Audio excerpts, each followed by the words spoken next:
Hey, welcome everybody to Spirituality Adventures. We're glad you're tuning into this episode. We are a viewer and listener supported podcast, so we really appreciate you listening, watching on YouTube. We really encourage you to subscribe to whatever platform you're using. If you're on YouTube, hit that subscribe button, or if you're on Apple or however you listen to a podcast, be sure and subscribe. We greatly appreciate it. Also, make comments if you like it and share it if you like it. We really need people to make comments and share the episodes that you like. And then also, if you're not already a supporter, we really would encourage you to go to spiritualityadventures.com and you can pick a tier, and we have bonus content for every type of giver. This is a nonprofit, so they're tax-deductible donations, but we do provide bonus content for those who are supporters. So be a part of the team, help support Spirituality Adventures, and we're so glad you're tuning into this episode. Welcome, everybody, to Spirituality Adventures. Thanks for tuning into this episode, and I'm excited today. I have Carrie Klein and Joelle McGlynn, who are with the band Hot Glue and the Gun. Woo-hoo. Hey, and hey, Fred. So I got to see them perform at Wild Goose last summer.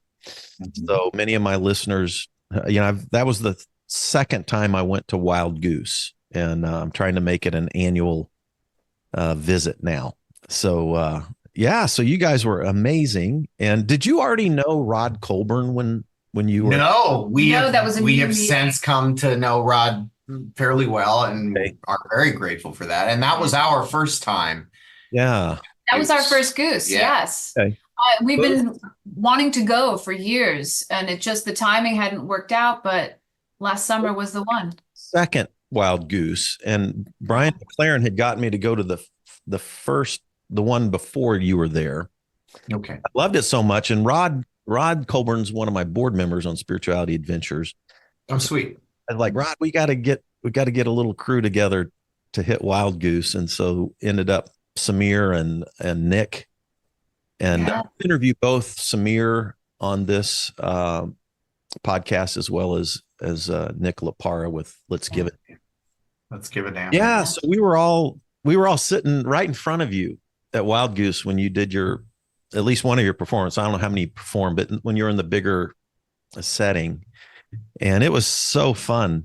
And the theatrical components to your musical performance were just so fun. So we all had to get to know you better. And now I'm excited. Plus, I got to smoke a cigar with Carrie out on the patio. Thanks to Nick Lapara. Thanks to Nick Lapara. I mean, shout out to Let's Give a Damn and Nick Lapara. Absolutely.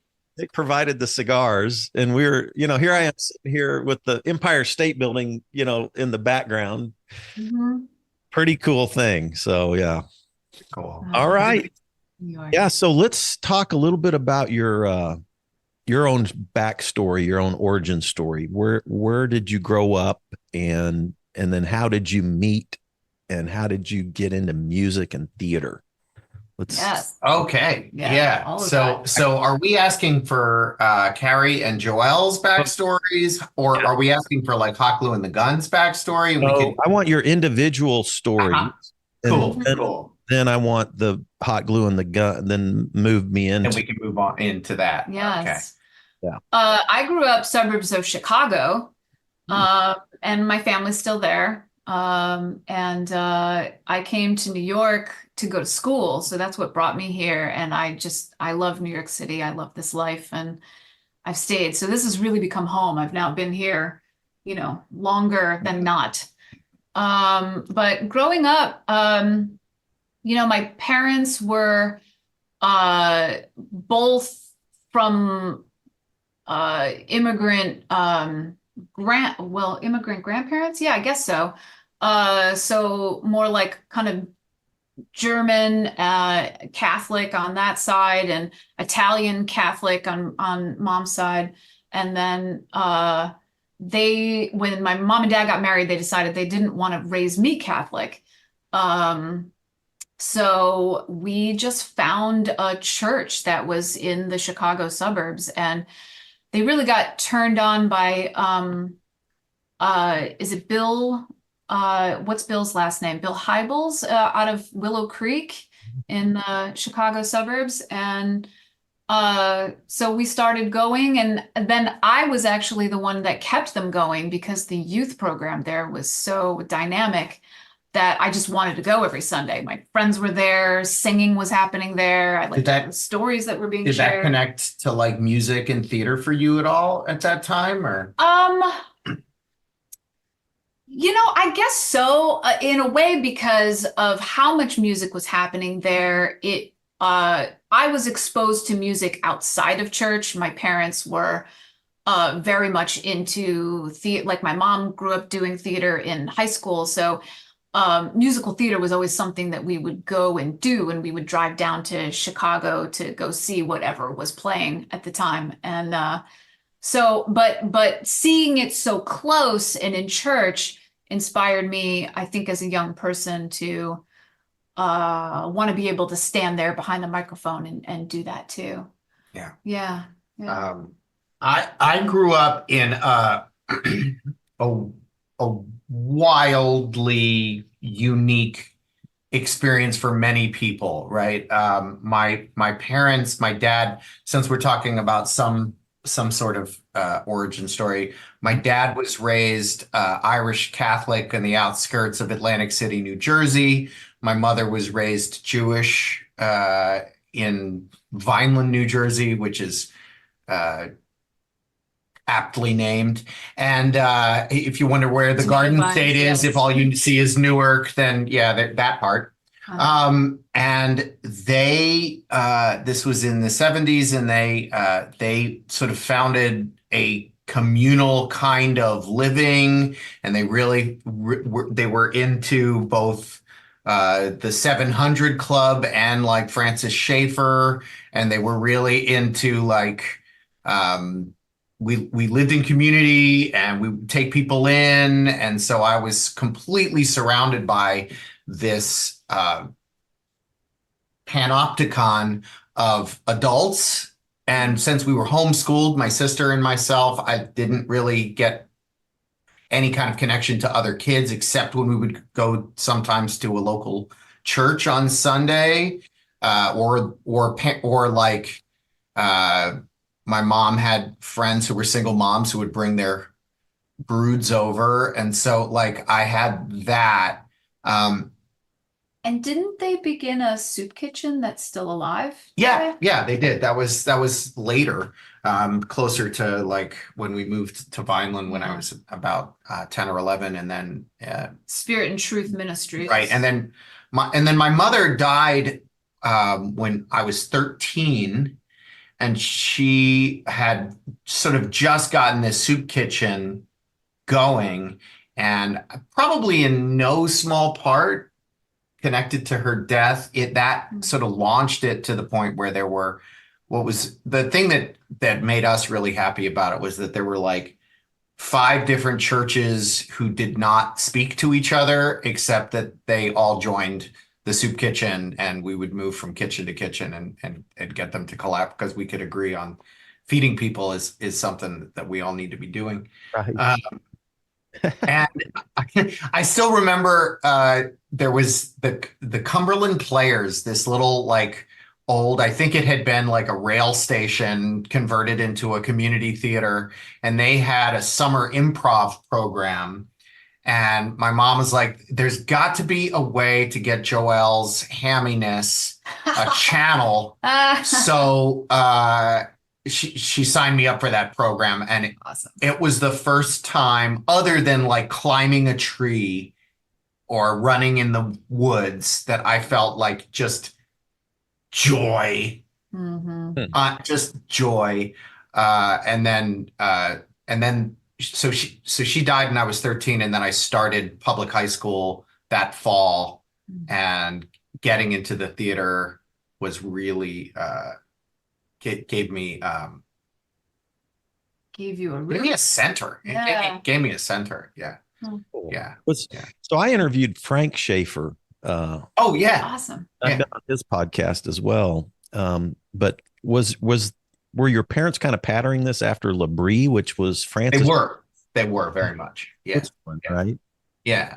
Interesting. And I actually got on my journey, and part of it, it was like right when I was sort of like done with what my buddy and I, who we were there at Labrie together, we affectionately call evangementalism. And I was thinking I was maybe done with like Christianity, period. And my grandmother sent me to Labrie, and I Oh, you mean you actually went to Switzerland too? no, they're all over the world. Okay. And so I went to the one in Southborough, Okay. Massachusetts, and I spent 3 terms there. One as a student, and then 2 is what they call a helper, which is kind of like work study. Fascinating. Yeah. And then we did about a week together after a year we after got we were married, which was down the road. And I guess we could talk about us meeting. Jump into that. Hmm. Yeah, go into how you met, and then because Yeah. Carrie, you went to New York, NYU, right? I did, Yeah. yes. You Yeah. left right out of high school, went right into NYU. Yes, that's Then- correct. Joel, what did you do out of high school? So I went to a college that was called Trenton State College at the time, and then while I was there, they changed their name to the College of New Jersey, TCNJ. And I was first a math education major, and then I took a philosophy course, and then I was like, "Oh, I'm going to be a philosophy professor." So I switched to philosophy, but I spent all my time at the theater. The entire time. TCNJ did not have a theater major, but I was The theater was I happening. very much dug into that. And and actually part of what got me to Labrie was that I ran out of steam and funds, and so and hadn't finished the degree, so I sort of just dropped out and went to work for Bristol Myers Squibb, temping, and all of that, and then kind of hit a wall there too, although there was key thing happened in 2001 that helped. And then And then you found your way back to school. after a while, then I went back. And so I actually finally got my bachelor's degree in 2006. So I graduated high school in 1994 and then got my bachelor's degree in 2006, and wrote my senior thesis in philosophy on cynicism, and which is a good thing to write when you've gone through that kind of stuff. And then moved to New York. moved after to New that. York Yeah. in that late that summer, and met you Yes.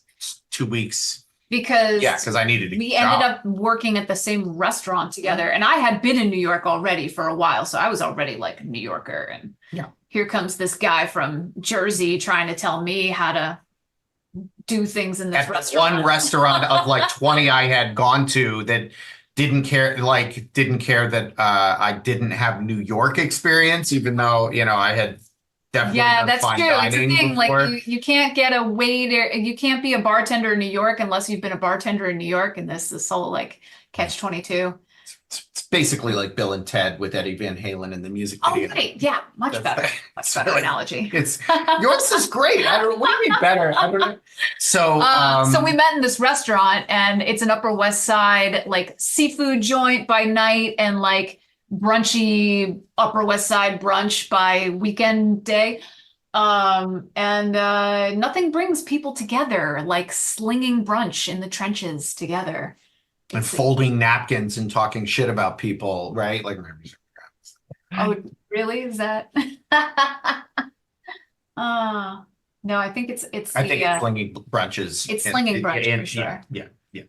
What year was that you met in the restaurant? Like 06. 06. And then So we sort of went from, why are you so annoying? yeah. to, okay, I see what you're doing think there, I the way you can rack now. those glasses, you care about details, to, wow, you're really a good, you're kind of cool, you're a friend, Okay. I like to, we're really like we're hanging friends, we're out. hanging Yeah. out, to like, oh no, I oh, love you. I love you. Whoa. I remember the first time that I was like, I felt this thing here was, I was like, wait a minute, you have a theater degree from NYU? What are you, what are you doing? When are you going to do something? Mhm. And I remember you saying, that's all done. Mm. Yeah, I was at a down place in that time. Yeah. Yeah. And I was like, no, it isn't. Mhm. And then I said something, snarky, like I do. And then I kept trying to get you to come out. I lived in Queens. Mhm. New York is a big place for anybody who hasn't Yeah, been no, here. it It's takes you an sort hour of and a half massive. to It's really easier get for me from to this go side of visit town to people in that side of Trenton than it town. is Yeah, certain parts of exactly. Brooklyn.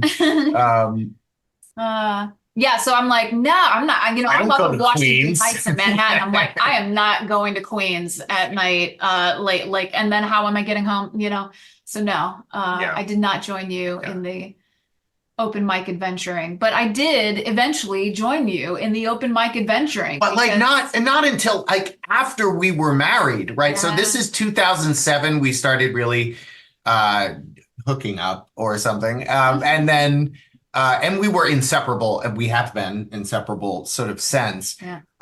But it was 2012 before we did anything musical together. Yes. And then 2014 is like when when Hot we Glue and the Hot Gun Glue and the Gun bloomed. came. And that's a whole story. But Yeah, so let's get that story. What was your vision or your dream? Because I go, by the way, everybody go to their website, hotglueandthegun.com, and there's some great, like I watched that whole hour.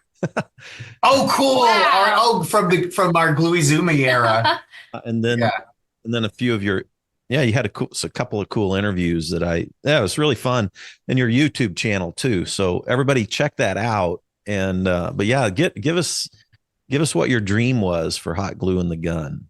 Well, Explain the name as well. sure.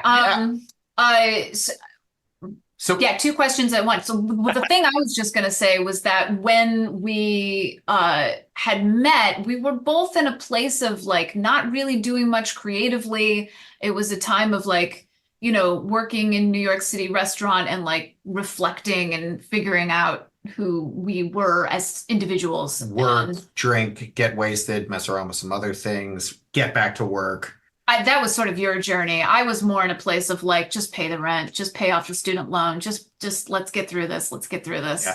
Yeah. And then we started, so after we began dating and we were searching spiritually together, it wasn't Right. just like me as a single person, but we were on a journey together. We started to dive into different kinds of workshops. I went and found some women's work that I really enjoyed.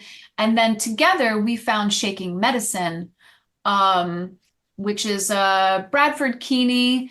And I don't need to go all into that, but We never met there's- Bradford, but yeah, we worked with three of his students. mhm. And it's an ecstatic dance, and we were searching for healing through that with a group of other people. I would say there were three really like pivotal things we were doing. One was Mhm. a friend of ours put together something called Artist Circle, which was an accountability circle where you check in with each other once a week and you Yes. try to get yourself moving. Another thing was there's an acting coach we work with, Pete Metaliano, who would do lab, and it would help us get over the like just being stuck. Mhm. And then this piece, Shaking Medicine, came out of Mhm. this community that was, this was at our uncle and aunt's place in Glenmore, Pennsylvania.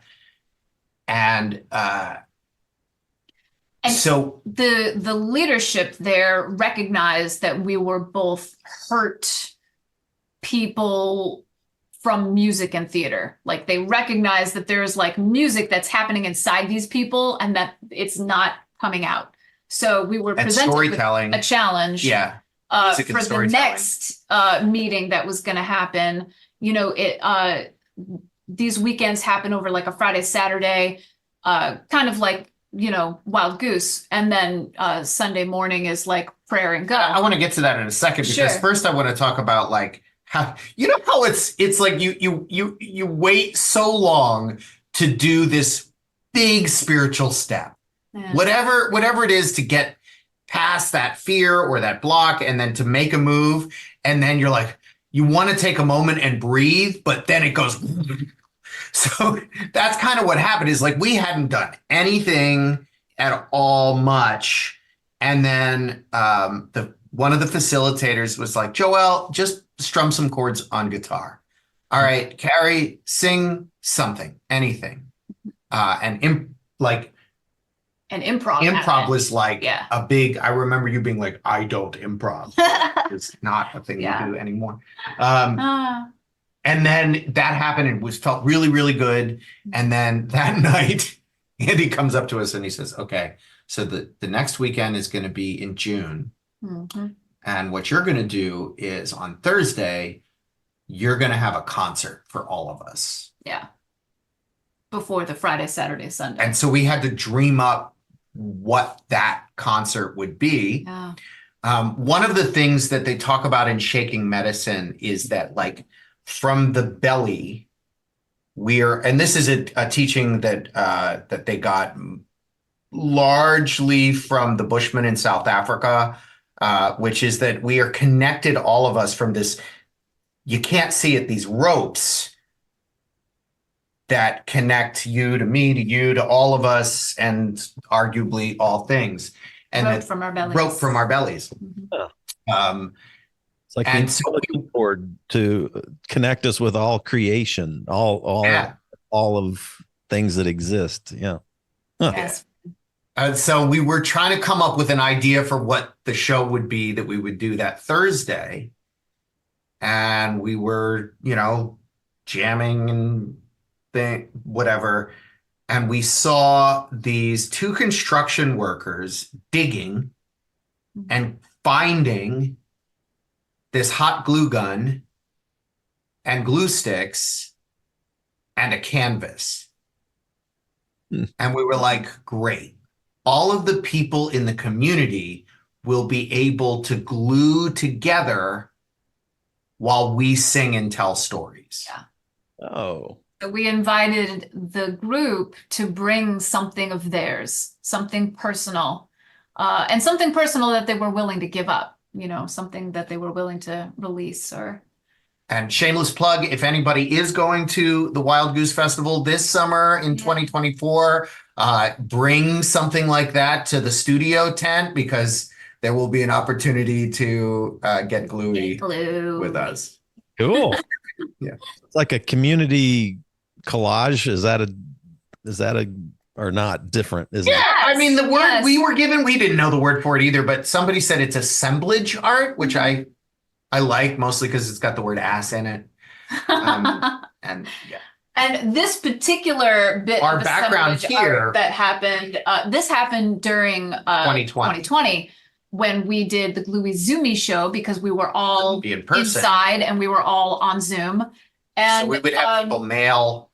well, and we didn't even ask for this. Like, people just started mailing stuff to us, and then we started to really ask for it. But like, we received all these things through the mail, and then kept gluing them on each week as the show went on.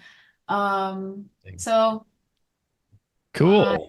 yeah, that kind of kept us connected to our community during COVID years.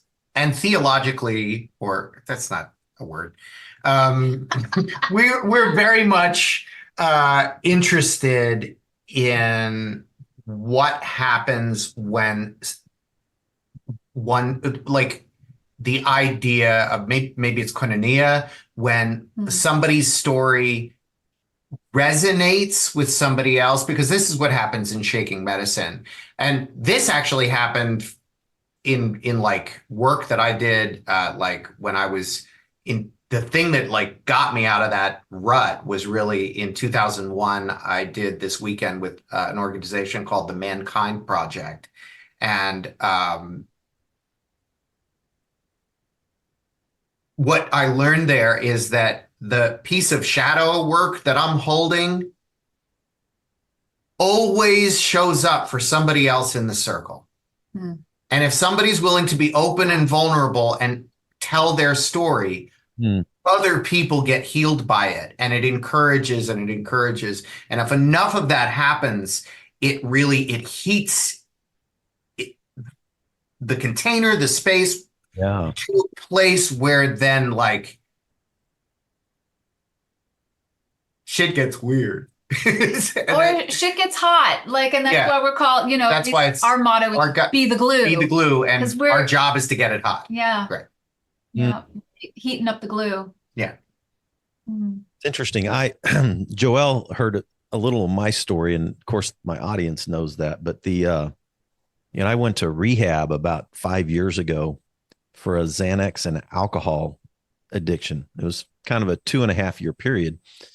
And I lost my mega church pastor job. It was a church I planted, and I wound up in recovery.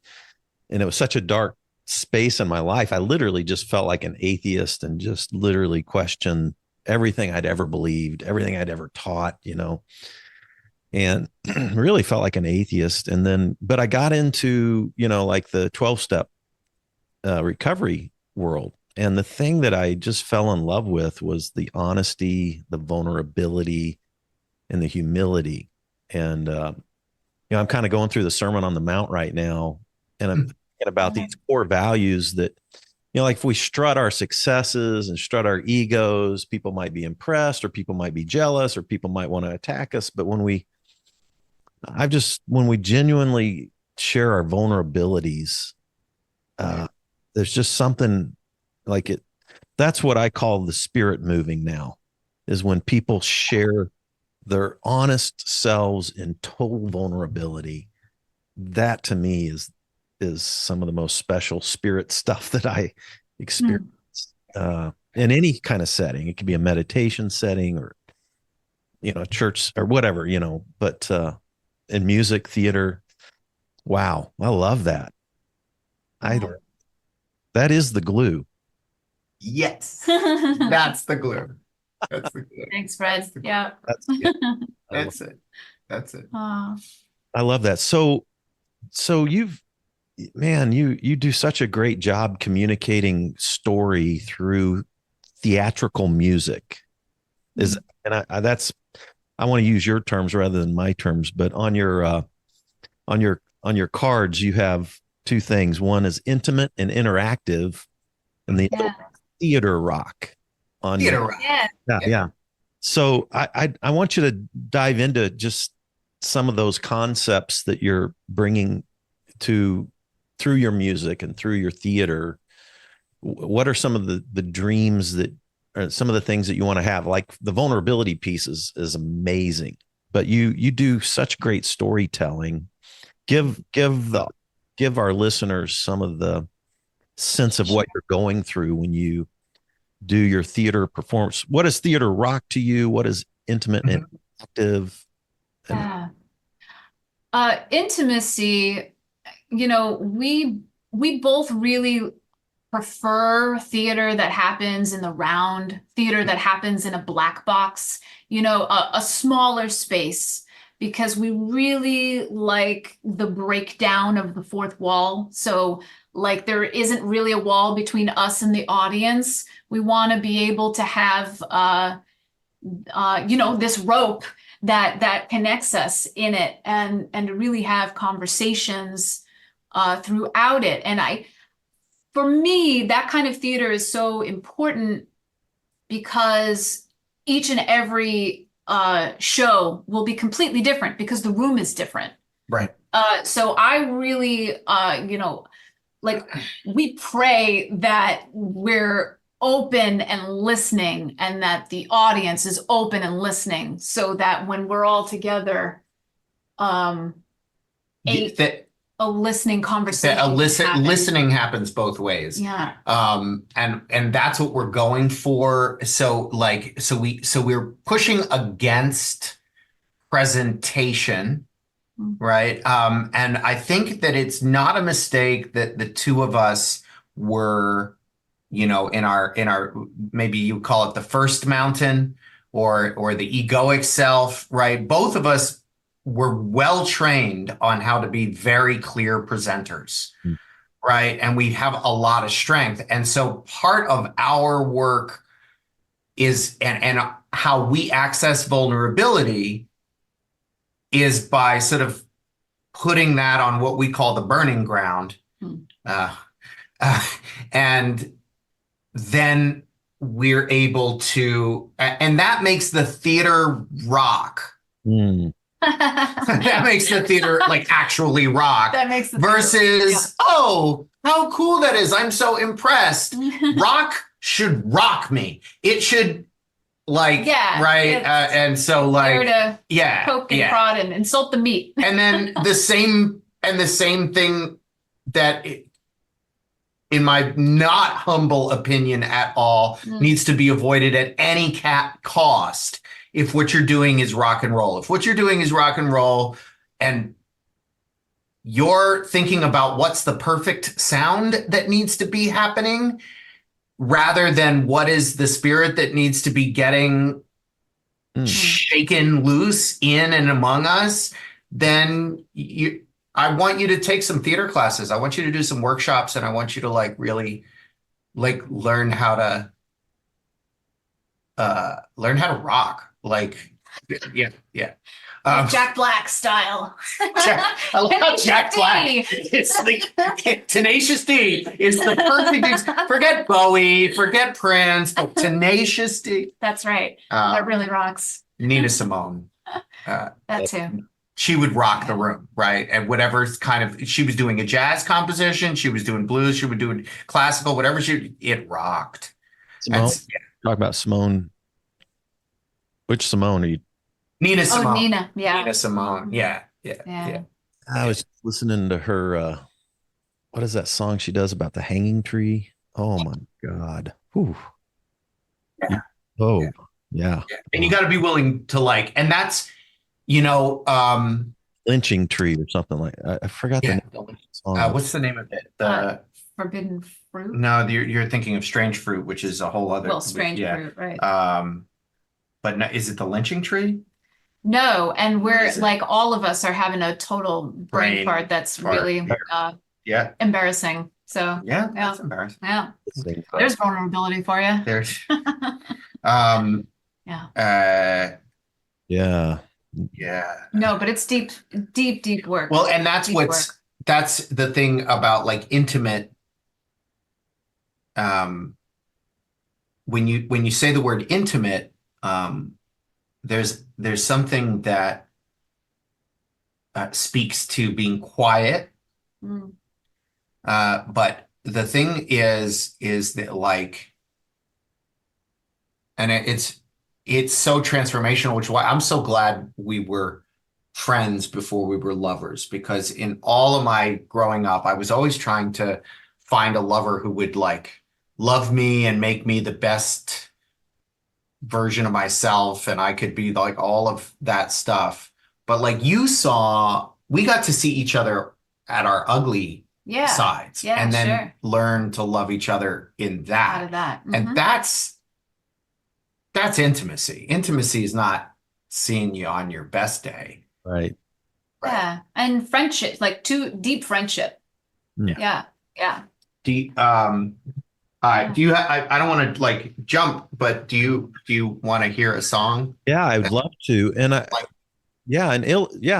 give us an example of how you do storytelling and how you help connect people through music, theater, and storytelling. Connect this rope that comes out of our belly and connects us all. All right.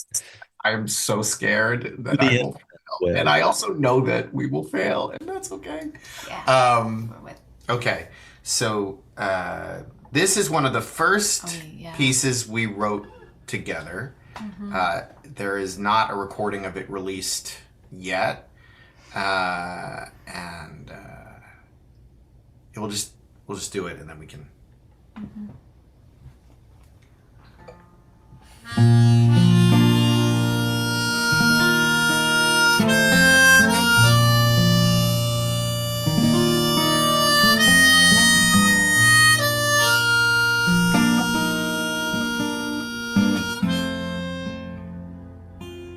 In the morning, when I wake up, I fill my cup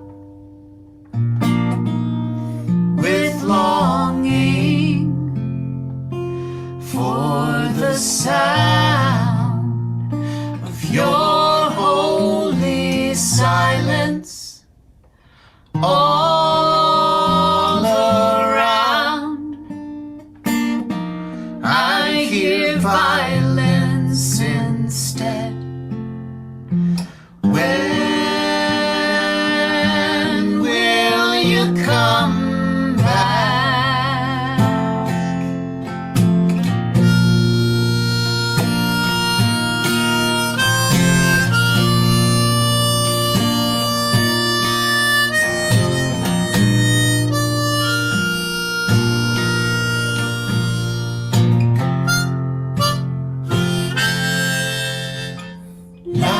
Now out here in the River Creek,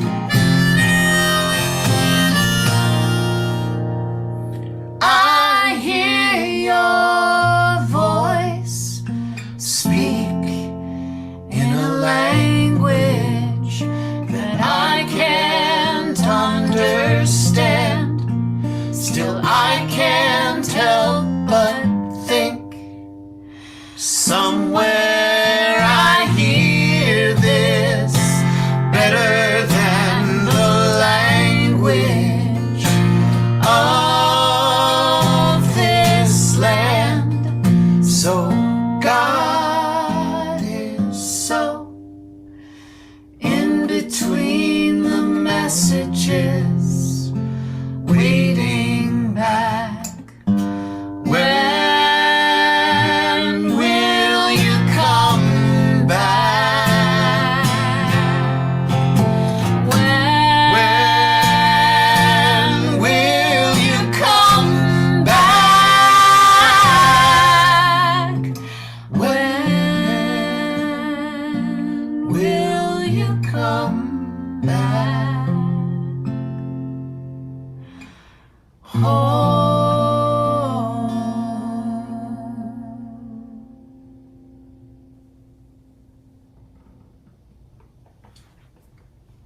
Beautiful. Wow.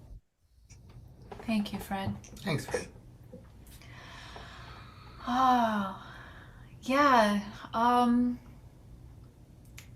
That's called Holy Silence, and it just it came to us on the edge of a river creek. Yeah, we were on the River Creek, and we hadn't written much together. And you know, like for us, that doesn't feel theatrical. So when you were saying the theater part, I was like, "Is this gonna count?" And then, Right. but I'm curious. but every time that we perform, people are like, "You are so Broadway," and we're like, "Cool, yeah." I don't know. Still learning what that means, and learning how to both receive and be received. Right. So know? part of our show would have a song like that, right? And then some part of Be the Glue would be that, which the point of that is, as far as we can tell, is to soften the hard places by resonating like what we're sharing and the longing that's in it. And so then when we curate like a set list, we don't like have this is the show and then we do it. We're going to find out, okay, where's the space that we're going to be engaging with people in? And then we think of these different pieces that we do in like Commedia dell'arte tradition as what they call Lazzis. So they have different energies and they have different pieces. And so we would do this at a spot and then we'd think about like what's next and where are we going to get the thing. So there's And there's a beginning, a middle, and an end. There is sort of an arc that we right. So the story so the over arc needs to do a thing and then each little thing need to be a piece that build toward that over arc. And then if you do it right for at least one person in the room, there'll be a moment where a transformational thing happens. And then we know we get it not because somebody says to us after, although it feels really great when people say, oh, that was great. But when somebody surprises us or themselves, we know that we've done the right thing. And I've never written a sermon, but like, is that how?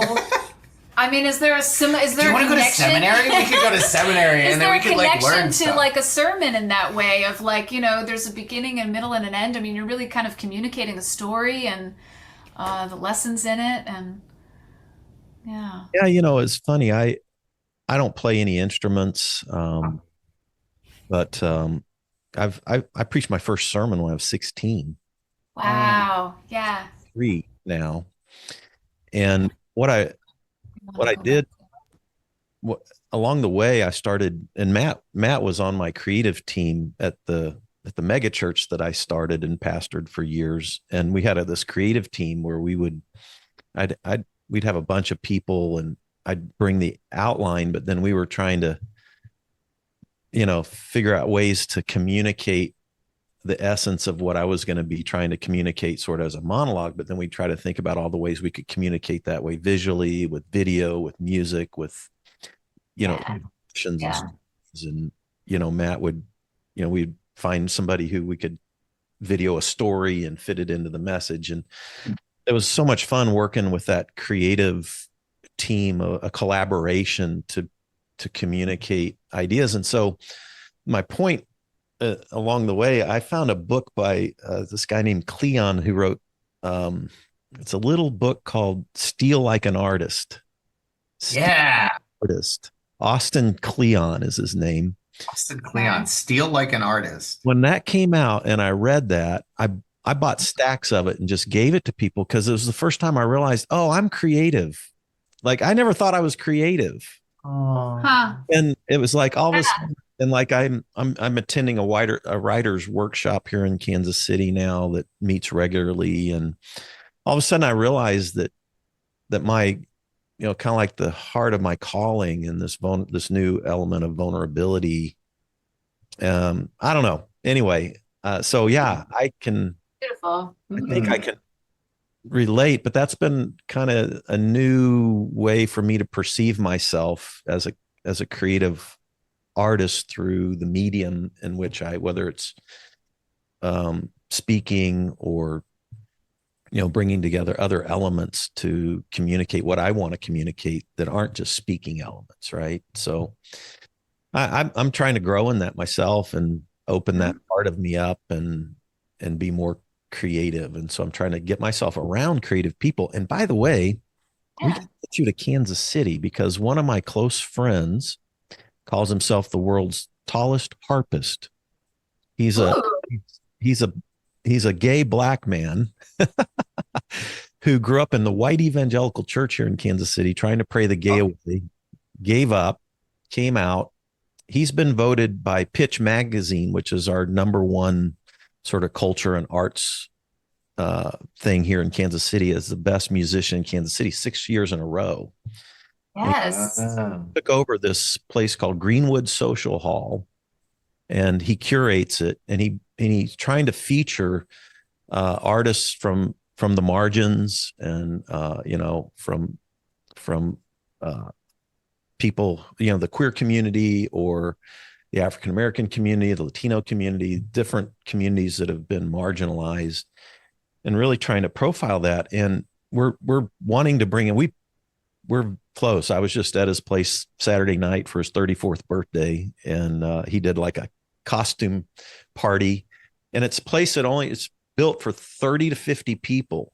And Yes, intimate. All right. there's a city who, they play at clubs, and then, everybody's talking and nobody really pays attention. Well, Calvin started curating this place to have artists like yourselves come in and do that kind of interactive stuff with the room, tell the story.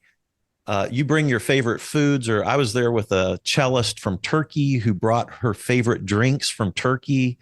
Oh, cool. Yes. Immersed into the person's story and the rich history, and to spend a couple hours together. This would be like perfect for, and This would be that's our jam. Music Yeah. and food really, Yeah. they're, Yeah. they're our life base, right? I mean, that's like the heart of the community right there. Music and food. So Calvin Arsenia is his name, and we need to do this. This is a really good. I've been trying to get him connected to Wild Goose, and Rod knows him. Rod's met him. Okay. Anyway, yeah. So very cool. I love that vision. Can you do another song? Do you have another? Sure. Yes. Which one do you think of? Shall we do the one that we're in the Yeah, process of recording? we have like tomorrow, we're hoping to get the final mix, but you know how that goes. Recording's done. We're in the mixing final stages. And There's quite a few tracks because there's like, guitar tracks layered on and lots of vocal tracks layered on. there is more in this.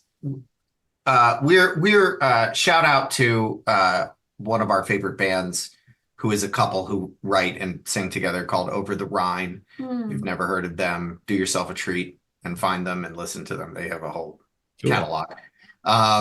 They went to Labrie. They did. Yeah. They did. They did.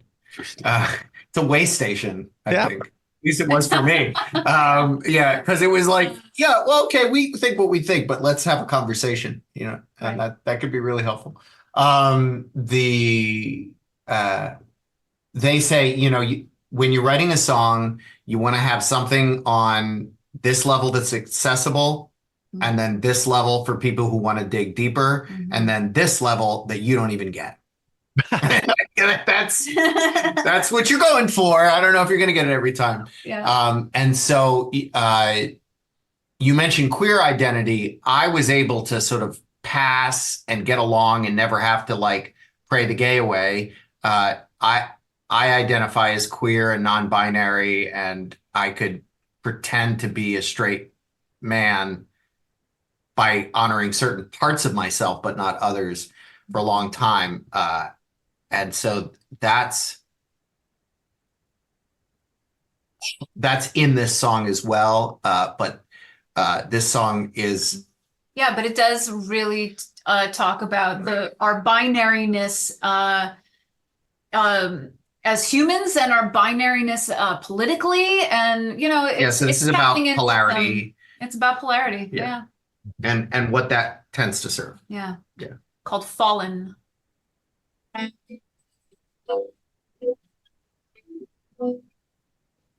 Hold on a second.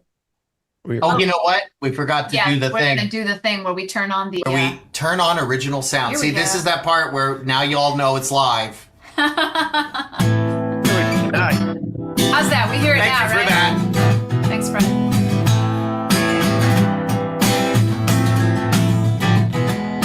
Left, right, left, right, left.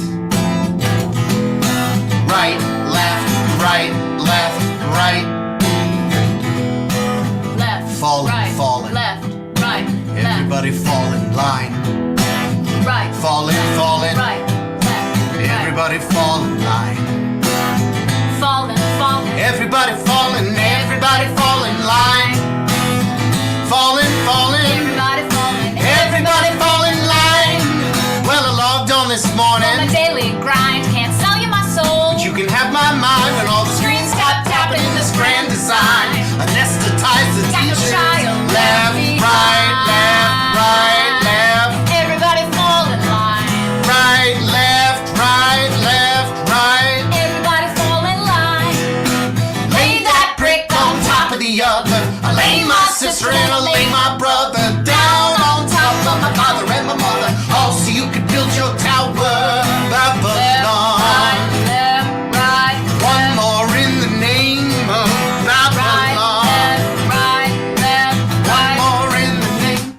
Give me your tide, give me your pour for our cold civil war.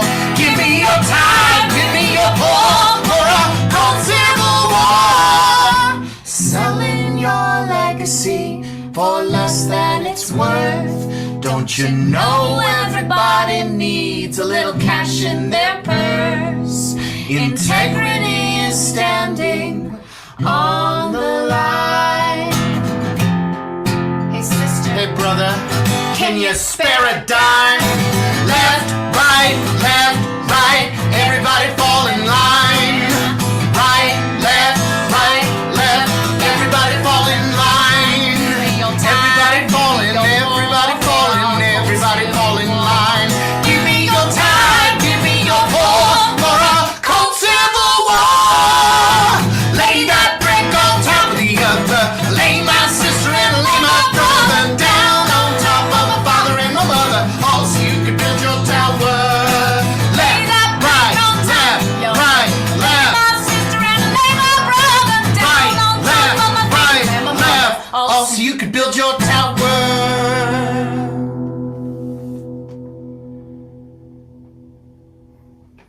Hey, that was the song I was going to request. So, Yay! oh, perfect. Excellent. Did it for you. I really like that song. That song hits hard. And it sticks in your brain. Like it's like so I was just, listening to your stuff here for the last few days, getting ready for today. And Yeah. literally that song was running around my brain even before I jumped online with you. So Cool. fun to hear it. All right. That Glad to hear song that. has a definite owes a lot to hip hop. And one of the things in a hip hop song is that you have to have that hook and that earwig, right? Like that's so that and it came from, like the way that we write is sort of gluey and collagey. So like there's all these notebooks, and I bet you have them. I don't know if you intend to become a songwriter, but those little ideas that you have somewhere scribbled away. And so we call those like gems for songwriting. Mm-hmm. And we go digging in them. And then a lot of times we'll take things and we'll like Smash literally glue our them together. writings together. Yeah. A little piece of your Yeah. line from here, from mine from years ago, current. Mm-hmm. And that one came from an attempt we were doing a mashup of All Along the Watchtower, Hallelujah by Leonard Cohen, and a third thing. Oh yeah, the chords are from 16 Tons. Yeah. I mean, that's not the only song to do it, right? You know that song? No. Shovel 16 tons. Oh, yeah. What do you get?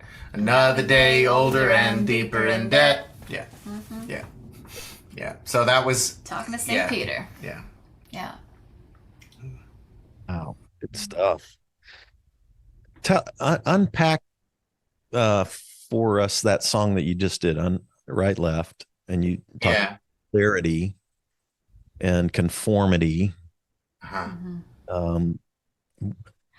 Yeah. Unpack that. Well, and Babylon is in there too. Oh, So like we're Tower of Babylon. we're addressing like the building of walls and the breaking down of walls. And And a little bit like that kind of false ambition that is reaching to heaven without digging down into what makes us all together and in common and vulnerable, and what that leads to. The piece that gets me in that song is a line which says, "Integrity is standing on the line. Hey sister, hey brother, can you spare a dime?" Which is a callback to, brother, can you spare a dime? but integrity is standing on the line. So in our minds, there's a story of a person, and we were curious to whether this comes out, but like, who at the beginning of the song is like, voices on my left, voices on my right. I'm either attaching myself to one of them, or I think how I feel, I don't know how everybody feels, but like pulled in these places and further apart from each other. Speaking of C.S. Lewis' definition of hell, like the gray town, where people just get sicker and sicker of each other and move further and further away from each other until they're completely isolated. There's that at the beginning. And then our hope is that, and this will sound really cool in the produced version, is that at the end of the song, there's this call to move forward and march together.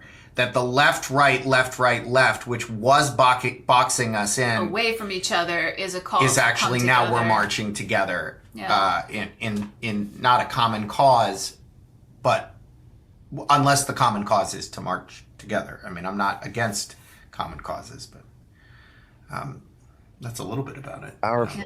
I hope love is in that march. I think we're Yeah, speaking of Brian McLaren, I really loved the current season, or the most recent season of Learning How to See with Gareth Higgins, called The Seventh Story. If you haven't listened to that yet, Haven't yet. it's a real treat. Yeah. Wow. So good.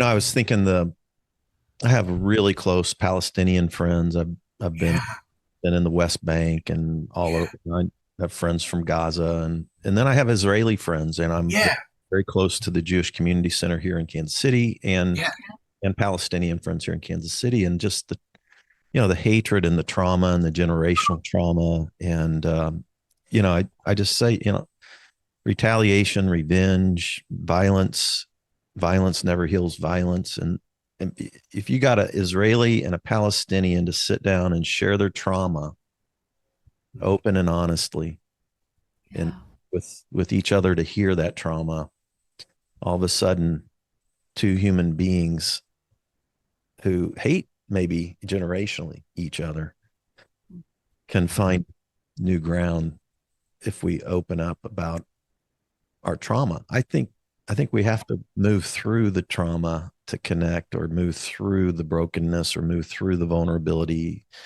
and the genuineness of our stories. We're unmasked. And we've put these walls in our way. I mean, we've built these walls in between us, not allowing us to hear each other's trauma, but, building up our, walls of dogma, or walls of tribalism, and we've gotten a lot of good response from a song that we put out called "Ain't Gonna Be Pretty," and the line on that song, the I guess the refrain, maybe the chorus, is "I'm gonna die, so are you. Ain't gonna be pretty, it's gonna be true." And so we sit with that. We sit with that making it pretty, making it nice is not gonna do it. I think it's just a different kind of violence. It doesn't work. And we have to be open and vulnerable to our trauma. And we have to. Yeah. Wow. Beautiful. I look forward to seeing you again in person. And oh man, I'd love to get you to Kansas City. So we'll work on that. Let's work on that. Yes, Let's make this Fred. happen. No, and we were talking about going out west. We gotta get west of the Mississippi. Let's do that, please.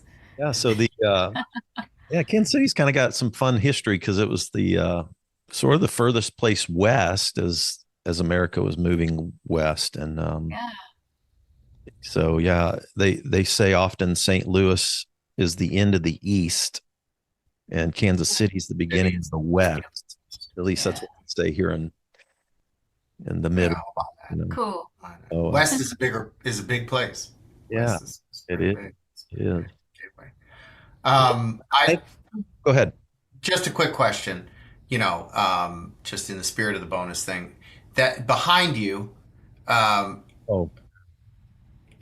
what's one book that's behind you that you have, like, either you're embarrassed or or it's funny to you that it's there. Yeah. So if I flip the camera around here, you would see I'm in a basement and my library Cool. there's probably 6,000-7,000 books. I'm a voracious reader. Yeah. And of course I spent most of my career, I grew up Southern Baptist and then was in the Vineyard movement. And so I spent most of my years in the evangelical movement, right? So the huge portion of these books would be, from an evangelical perspective. But if I took you up to my office and showed you that bookshelf, it'd be my whole new collection of Richard Rohr and everything. My meditation stuff. I'm doing a 2-year training with Tara Brach and Jack Kornfield in mindful meditation. And so, so I just came in here this morning, like I've got this one history set with the Babylonians, the Hittites, the Persians, and the Egyptians. And so some people come in here and say, oh, that's what I would be into. I've got commentaries over here, right, that are conservative evangelical. Then I've got Aristotle, Matthew Henry and such. Got History of Western Philosophy with Bertrand Russell. Yes. Cool. Classic. Thank you. That's our bonus question, and you did great. You passed. Yeah, I just decided, hey, I'm not going to hide anything. This is who This is it, right? Like this. Who I'm becoming, So, yeah. So, but yeah, some people are totally drawn to the books and start looking to everything, and then some people don't even notice it. It's so funny. But yeah, I'm a book nut for sure. Sweet. All right. Thank you, hey, Fred. thank you so much for joining us on Spirituality Adventures. Thanks everybody for tuning into this episode. Let me just say, the best way to check you guys out that I found anyway is your website and your YouTube channel. Would that be accurate? That's accurate. Yeah, and I would say And Instagram. They could find us on Instagram is too. where we're 'Cause then largely active. You can instant message us. There's You can find out, and we'll be Instagram, doing gun. hot glue in the gun, That's and right. all lowercase with the ampersand. Okay. So yeah, check that out. And we'll I hope to get you in Kansas City. So at least some of my Kansas City crowd could come check you out. That would be fun. Oh my. Sounds beautiful. well, Let's and, figure it and out. we need some of your barbecue. Yeah. So- Like school us. Please school us. I'm excited to see Matt. He's working on a video of 3 of the oldest barbecue places in Kansas City, Yes. which are Black owned, and that makes it pretty special as well. So Yeah. Rock and roll. I think, or is LC's Black owned too? Oh, all 3 of them, all the 3 of the oldest ones that he's doing. Yeah. So In our spirit. Arthur Bryant's one of the oldest ones who was Black owned, but it's been, I think, bought just recently by a white guy. But the history of it, and most of the presidents have been to Arthur Bryant's. It was started in the early 1900s, and they're the ones that invented burnt ends. Right. Yeah, Right. and then we've got Gates, Ollie Gates, Black owned, and then one called LC's. And so, yeah, hey, oh, cool. I bet yours does that because I just saw you do you make the heart and does it? Oh, yeah, it does! Something new, man. Oh! Cool. Uh, There's the glue. That's right. There's the glue. All right, thank you It's so been much. Great. a joy to Yeah. be on Spirituality Adventures. Thank you so much, Fred. Pleasure. So Thanks for sharing some of your adventure with us. Yeah. take care, everybody, and see you All next. right. Hey, you made it to the end. Thanks for listening all the way through on this episode. By the way, if you're not already a supporter, go to spiritualityadventures.com, sign up for one of our monthly supports, and you will receive our bonus content. You'll receive lots of interesting information about our guests. Many of our musicians will do special bonus songs and record a song. So I want to encourage you to do that. Thanks for listening. Thanks for watching. Be sure and subscribe. Be sure and share any of the episodes that you like. And be sure and make comments if you like them as well. This helps us get Spirituality Adventures out there to more listeners, more watchers. So whatever platform you're using, subscribe, like, share, make comments. and go to our website, sign up for our team, and be a part of the team support. Thank you so much, and we'll see you next time.